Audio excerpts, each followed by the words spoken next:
Welcome back to the New Earth Project podcast. Joining me tonight, we have Jake Lombardi, Young Mikey, and Lumina. So, tonight we're going to be talking about duality and the ego consciousness.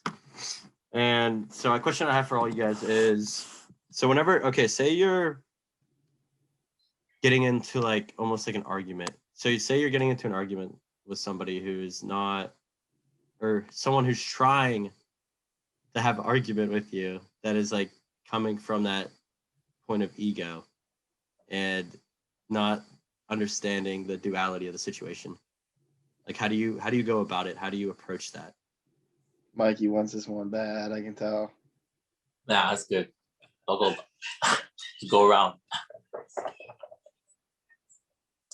Limina, you want to start?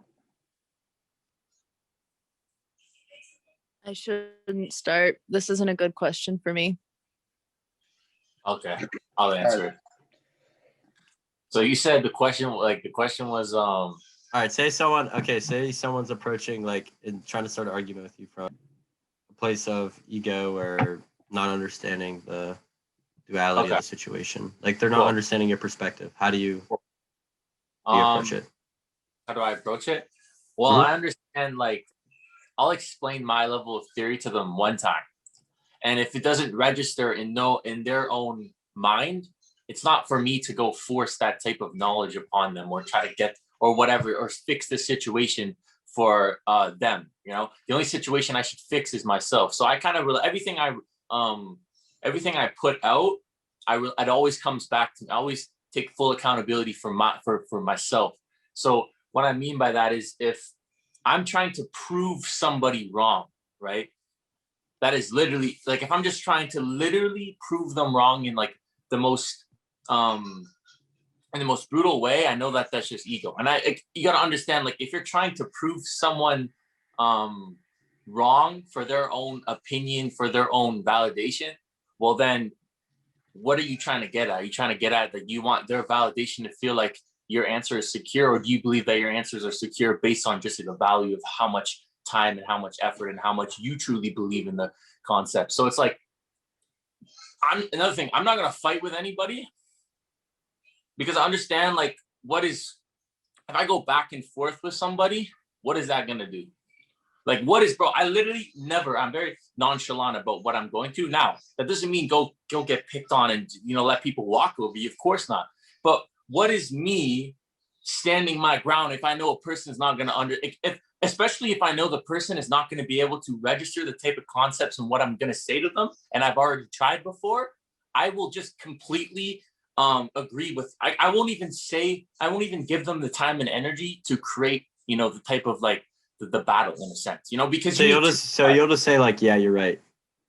I honestly, I'll kind of like with because what if you write me a whole paragraph and I'm just like, yeah, because if I'm just like, yeah, I agree, or no, not yeah, I agree, or just yeah, like what are you gonna say to me if I'm just like agreeing with you? Then it's just like, as I'm saying, if I have nothing to prove to you, but I know internally that I know what I'm talking about, I don't have to prove to you, right? I said what I had to say, and if you don't like that, that's okay. You can disapprove on what I believe, but I'm not going to state that I am right in any way because my theory could be wrong in any means. It could be wrong.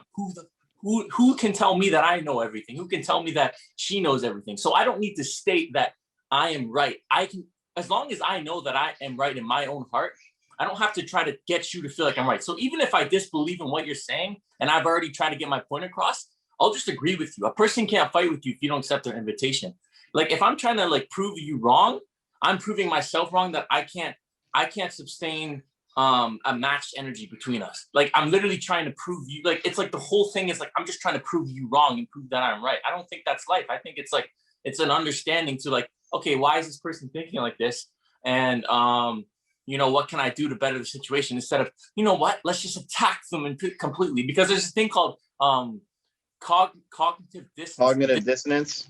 Yeah, cognitive dissonance. It's like when you can't, when a person, like, if you like attack their beliefs, it's like you're basically, you're putting them in a fight or flight situation. They're gonna react in anger. You're gonna get them aggravated. So yeah, nobody likes being told what to do. exactly. That's what I'm saying. So I'll just be like, yeah, because bro, here's the thing. If I agree with what you write me a whole paragraph and I agree with what you just said, I literally just stole your energy. And that's not the whole thing of, that's not the whole like thing of why I do it. But it's like, I'm not going to give the energy. Yeah. It's like, if you write me a whole paragraph and I'm like, yeah, I just stole I didn't give you any energy. I said, yeah. What are you going to say now? I just agreed with you. You cannot, bro, a person cannot fight with you if you don't accept an invitation. My whole life, man, especially as an Aries, extremely impulsive, always, bro, I was always exploding. And I'm just like, you know what? Take a seat. Okay, I feel anger. All right. But am I going to react on it, or am I going to I'm going to respond in a way that's not going to make me feel like I need to justify my answers. So to summarize that, you'd like take a step back and understand that person's perspective. 100%. I understand why they're doing why they're saying what they're 100%. doing. I said, well, why do you disbelieve? Where can I, like, that's the thing. I don't say, you know what, this person's all wrong. I take what they say into consideration. I think about it, and then I'm like, okay, cool. Well, I guess we're kind of in two different loops here. But I don't need to justify my own opinion to you if I've already done it once. Why am I going to continuously do it if you're not understanding what I'm said the first time? I'm not going to go back and say, hey, can you please understand it? Like, it's like you're just going in a loophole at that point. You know? Yeah, it's definitely wasting your energy. That's what I'm just wasting my energy. If I get mad, like that's what I'm saying. If I actually have a conversation with you, a heated conversation with you, I replied with you, I responded to you. Now that's going to ruin my day. Now I'm going to feel like shit. But if you said, blah, blah, blah, the domino effect, yeah. If you said, blah, blah, blah, and I said, yeah. A person, bro, that can be non-reactive in a situation can replace when someone is being rude, and you can just be like, not say that, be a people pleaser in any way and say, oh yeah, like, you know what I'm saying, people please them at all. No, it's kind of just finding the neutral point of, okay, I have nothing to prove. You don't want to believe me? You don't have to. It's neutrality. It's not be a people pleaser. It's not be rude. It's the neutrality. That's what it is. Mikey, you're such an Aries, bro. I can just feel that fire and passion that you're speaking with, bro. Good shit, bro. Good shit. I love it. Lumina, I'm really curious to hear your perspective on this. On this question, or on like ego and duality? On the question. I don't or ego and duality, whatever. Yeah, okay. I don't entertain people that I don't like the conversation at all whatsoever. I'll literally walk away and ghost. I love it. But yeah, like that's why I was like, that's not a good question for dip. Let's just open the door. I'm out of here. Yeah, even if it's family, I'll just be like, I'm gonna go like do something else. Yeah, okay. Ego and duality in general. I'm not sure if you intentionally chose duality to be paired with ego as a topic, but I think it's really cool because in my truth, ego is the first dual thing in nature. It's the first opposing force ever. I think that the first duality that's ever existed, that is the fundamental to our current existence as it is the duality between ego and soul. I think that souls, literally like source energy, in order to experience itself, needed to create something else, and the opposite of all is one, which would be an ego, because our ego is our individuality. So I really like this topic in general, because I think that we can talk about how ego is just our human existence in and of itself. And I think it's really important that we go into tonight the fact that there is no running from or escaping or ridding yourself of ego, and perceiving it, like picking and choosing what you perceive as ego, is contradictory and hypocritical, because in truth, every single thing that we do is ego, because our existence itself is ego. I mean, like, if you're attached to meditating, that's ego. If you're alive, you're fucking ego. That's literally the point of our life. So really we can't not exist in our ego. That's unrealistic, and that's an egoic concept in and of itself. But what we can do is observe our ego, understand that although we may have first been source energy, our job as part of source energy is to be an individual, because all is one and one is all. So we're meant to embrace our egos. And when we accept that, we can release all of these constructs and concepts about what we think is right and wrong and good and bad and the way that people should be, or whatever the hell it is that we think with our egos. Because in reality, every single possible thing that could ever happen has to happen. And the way that the universe is going to express that is via ego and via individuality. So I do think the ego is the first dual thing in nature. So what I got from that is, so the ego isn't separate from us, because that would be egoic in itself. It's just like exactly. an extension. It's just an extension. Our ego. It's not even an extension. That is us. That is us. Human beings, individuals, life forms, every single life form in existence is an individual version of source energy, and therefore an ego. Because the ego is the one and source energy is the all, and they're one and the same. And that is duality. That is the structure and fabric of our reality, is duality, and the difference between being an individual and being an all. And that is how we move, and that's how we exist. Without it, we wouldn't be. Literally, without it, we wouldn't be able to experience ourselves. Without it, source energy wouldn't be able to experience itself, and therefore there wouldn't be a universe. So I think it's really funny how we treat ego like it's a bad thing, or like it's something that we need to be rid of, when in reality, when it should be embraced and it should be given a nice warm blanket. I don't think it's like, it's observed. Like, it's not something to fight, and it's not something to friend. It's just something to be observed. Yeah, as you said, like observed. It's not something to label as good or bad. It just is. It's just neutrality. You know what I mean? Mm-hmm. Just seeing how it is, like for what it is. It's kind of that, just because all you can do is observe. So people are like, "Oh, I want to kill the ego," and it's like, well, you're always gonna like make the ego's not some living person. It's it's inside you. It is you. You know, good things are ego too, right? You know, it's people get caught up in constructs and don't even realize that they're being hypocritical. Yeah, because good and bad are that's still duality in itself. 100%. Yeah. So because it's just a mechanical part of our mind, you know what I mean? And we label it as an identity, and that's the fuel, you know, for the mechanics in our mind, right? If we label it, you know what I mean? Yeah. We identify, right? You know, because a lot of ego is identification, right? Mm-hmm. So viewing the ego, like from a neutral standpoint, so that would technically you transcending duality, correct? Not necessarily, because our existence is dual in nature. Yeah. I think the way to interact with ego, I think about it like the difference between like playing a video game in first person versus third person. You're playing the same game, but if you're playing in first person, you like can't fucking see what's behind you and what's going on around you. But if you play in third person, you get the bird's eye view. And that's what being the observer is. You have an outside perspective where you can perceive everything that's going on around you and then make decisions accordingly. So it's not necessarily that it's not that any part of your existence is fundamentally different. It's just that you can make more wise decisions. I like that analogy. It's a good analogy. 100%. But what I was going to say that like relates to the question of what was the original question, Sonny?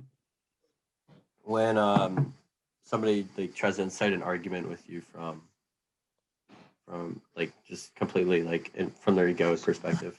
Okay, yeah. So basically, like you got to understand that like everyone has their own perspective of things. So like my perspective of situations different from someone else's perspective of situations. So someone who's living inside their ego and it lives in their shell of their ego and their only ego, they're probably not going to see your perspective, whether you explain it to them or not. They're probably only going to just see what they have to bring to the table of their side of the story or whatever's going on. So like Mikey said, just arguing with someone who's arguing with someone like that, it's just a waste of your energy. Like you could sit there all day and just go back and forth about why you're right and why they're right, but like it's just at the end of the day, it's not even worth it to waste your or your sacred energy on just an argument that's pointless, that neither side's going to see the other perspective from. So 100%. You see, like our ego, it gives us like our false sense of self, and we identify with it. We identify with it as if it was like an entity, right?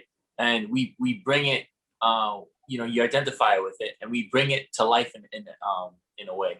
And just like we don't beat our own heart or we don't digest our own food, it's just, that's what I'm saying. It's something to observe. But I think we misperceive, kind of the ego when we have words like transcend and all that type of stuff. We really misperceive it. You know what I mean? And it's a deep realization you kind of have to have. Like, it's not something you're gonna read from a book. And I mean, you can kind of see it in your eyes. And that's the thing. Your ego can dress up as some spiritual person too. You could even calling yourself spiritual. Like you can just go. Your ego will be like, I'm a meditator, I'm this, I'm that, I'm this. And it's like, bro, you're not any of that. You know what I'm saying? You're just I am. You know what I mean? In a way, you're just here. You know what I mean? We attach these labels, identifications, like it's so hard. Like it gets to the point where it's like the creme de creme. Like it's like no identification. Like that is literally like nothing. Like no identification. Like no, I am this, I am that. No, it's just I am. Like who were you before all of this shit? Like it was just you. It was just the I am. Like it's not I am Michael or I am this or I'm Sunny and I am that. Just, I am. You know what I mean? Yeah, I know what you're saying. You think humans will ever transcend ego consciousness? Well, it's kind of like, it goes back to like the Matrix movie. It's kind of like the only relationship you can have with ego is to see its unreality. Like the girl in the Matrix, she said, don't try to bend the spoons. Only understand that there is no spoon, right? But there's a spoon. Ah, yes. But she says, only understand that there is no actual spoon, right? And that's what I'm saying. Like if you identify to it, well, then it's real. You know what I mean? What creates illusions? Like what creates all this? Like it's like this false sense of self, right, that we create within our minds, right? And just understanding how our mind works, how all these systematic programs, like the systematic program in our brain works, they can really justify and help, understand different theories. But it's all about realization. Like it's the realization is like, because at the end of the day, bro, you can watch as many videos as you want, read as many Eckhart Tolle books as you want, like do all this type of stuff. And I mean, experience from life, like life is the greatest teacher, right? So it's like it'll really get your ego, not necessarily like trying to attack it or anything, but it'll really help you see, like seeking to understand it rather than 100%, you know what I'm saying? But it's kind of like you're not even trying to search for anything, right? You're just accepting that I have all the answers already. I don't need to search for anything. Right? Life is the greatest teacher, right? We're in a university. Like this is just the life that we are learning. We're in school. We're in life is the greatest. That's the thing. Life is, there's so much wisdom through our life experiences that we can gain from reading a book. You know what I mean? And we, the people that write the books are writing from their own experiences. You know what I mean? They talk about their egoic experiences. They talk about their mind and their, their experience. But that's them. You know what I mean? So you have your own story, right? A lot of people, like I said this before, but a lot of people read all these books, but they don't check the book within them. They don't see that book. That's a good book, by the way. It is a good book.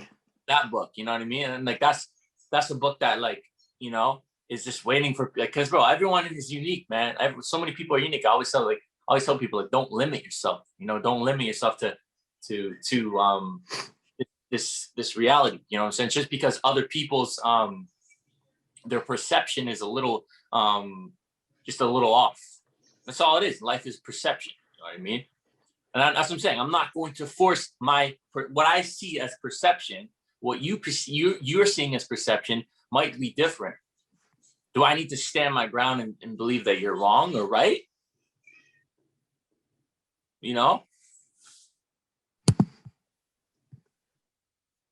Sonny, on what you asked, what was it, do you think, that we can transcend ego consciousness? That was the question, right? Yeah, do you think humanity will ever transcend ego consciousness into a unity Okay. consciousness? Well, I think that following on what I said earlier, which is only my truth, if ego really is the first duality, and that's the fundamental for existence, that would be the second dimension, the dimension of duality, because the first dimension would just be source energy. That would be everything. So the second dimension would be where ego comes into fruition. Yeah.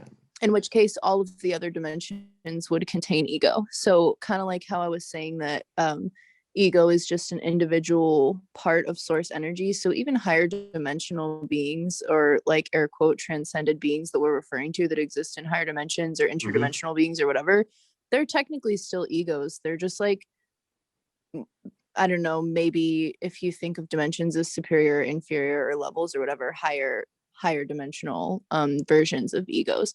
So I'm not sure that ego consciousness is necessarily a bad thing, because consciousness in and of itself comes with the implication of ego, because consciousness couldn't exist without ego, because there is no such thing as perception of self. There's no such thing as consciousness without perception of self. So I don't think that transcending ego consciousness is even a realistic statement, so to speak. It's in the mainstream a lot about transcending your ego. I know there's a lot of things in the mainstream. That's what I was just saying. So do you think that all that like transcending ego and all that is put out by? I literally think that's misinformation shit. Misinformation, exactly. That's what I'm. That's misinformation. That would make sense to keep you at accepting their ego. Yeah. To keep you at that like lowered state. That would make sense. Yeah, exactly. It's a rat trap. It's a hypnotic brainwashing rat trap that it keeps people in, that you have to be love and light and transcend ego. It's saying don't be human, get caught up in your thoughts. That's the way to get caught up in ego. It's like I said, monks live in their egos. We all do. Higher dimensional beings live in their egos. We are egos. It's not good. It's not bad. It is existence. So like saying something like transcending ego or like trying to exist without it, that's literally it's a consciousness trap. 100%. Yeah, possible.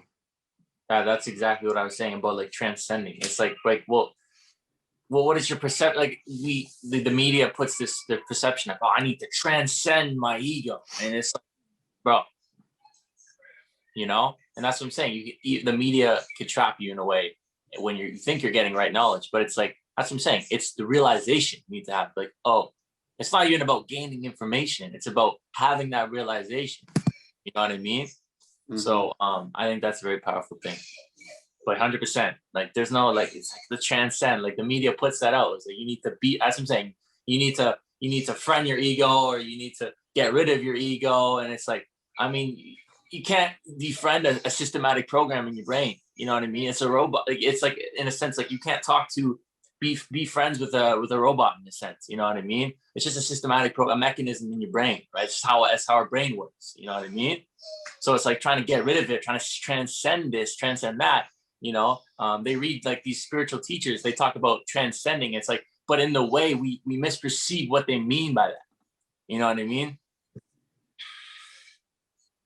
Yeah, let me introduce a newcomer to the podcast, Andrew. Welcome to the podcast. I completely forgot that it was a podcast, so sorry if I'm intruding. Yeah, we're just kind of talking about ego right now. Talking about ego. But what a useful tool, but also could be your worst enemy. Yeah. Oh, yeah. So, in what ways can your ego be useful?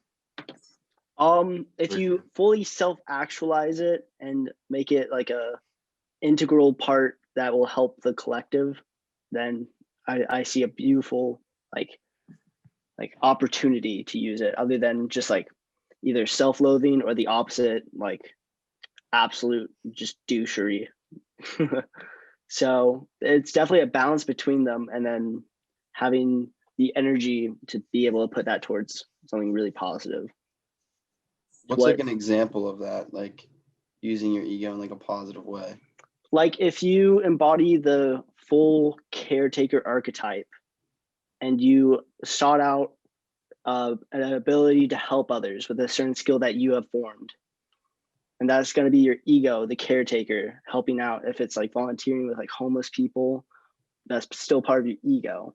You give yourself the story, I'm here to help.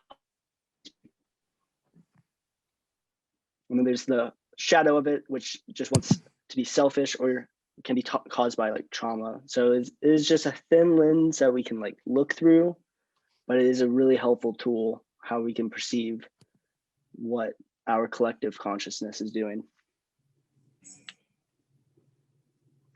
I like that. That's a good perspective. Yeah. It's like the dragon in most stories. You have to defeat the dragon. So by defeating the dragon, do you mean like by like understanding ego and what it can do for you? Yeah, basically seeing the dark sides of yourself, the shadow, and being able to integrate that part into your ego so that you're not being blindsided by anything, any part of you.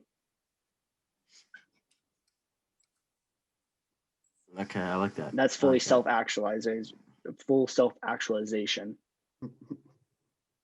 Lumina, I want to hear your perspective on because this is a very mainstream term, the term ego death. Oh yeah, Hear yeah. your perspective on It's this. very. I think we're doing a pretty good job. I feel like it's just thrown around. It is thrown around a lot. I think we're doing a pretty good job of describing it as not a full death, but as a disassociation. I think we do a really good job at doing that, and we teach that there is no way to fully kill it because it is an integral part of you having an experience here. So you kind of need it, and you can use it as a tool, like I said earlier. But yeah, you can't kill it. And if you do, you're basically going to be stagnant, and stagnation is death.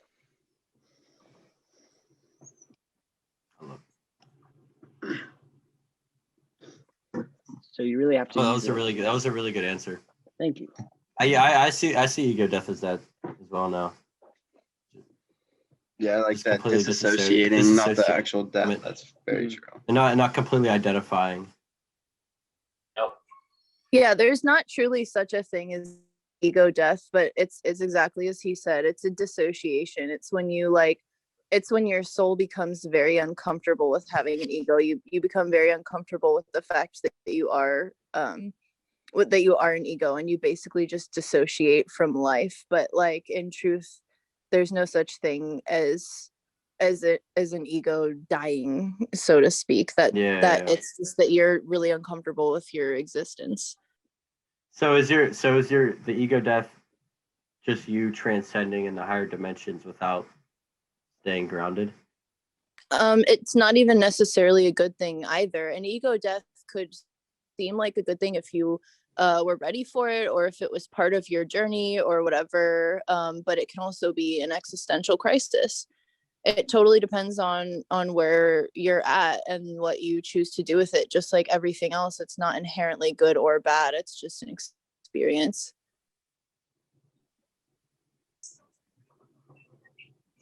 Completely agree. I love all the responses. This is a really good episode. A lot of knowledge.